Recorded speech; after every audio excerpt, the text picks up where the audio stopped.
Kyle, anak, uuwi yung mga kapatid mo. Talaga, Nay? Tagal kong hinintay ito. Grabe, akala ko nakalimutan na nila tayo kasi successful na sila eh. Miss ko na sila. Tagal na din nung last na pumunta sila dito. O sige na anak, hintayin mo sila sa labas ha. Maghahanda lang ako ng kakainin natin mamaya.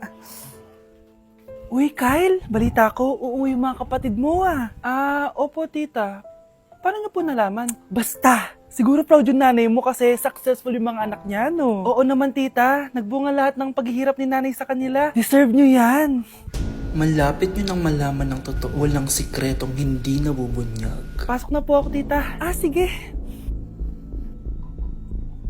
Hello, Nay! Nandito na yung anak mong doktor all the way from New York! Hi, Nay! Nandito na yung anak mong teacher all the way from Central Elementary School! Hello, Nay! Nandito na yung anak mong engineer!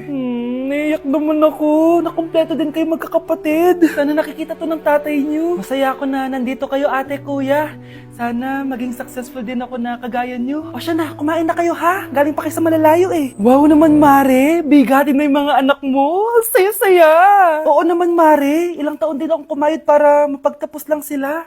Pero worth it naman, di ba? Teka, Mare, para mas masaya, may kailangan kang malaman. Oh, eto. Ha? Ano to, Mare?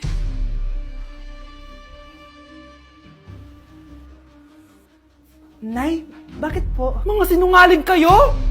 Paano niyo nagawa sa akin to, ha?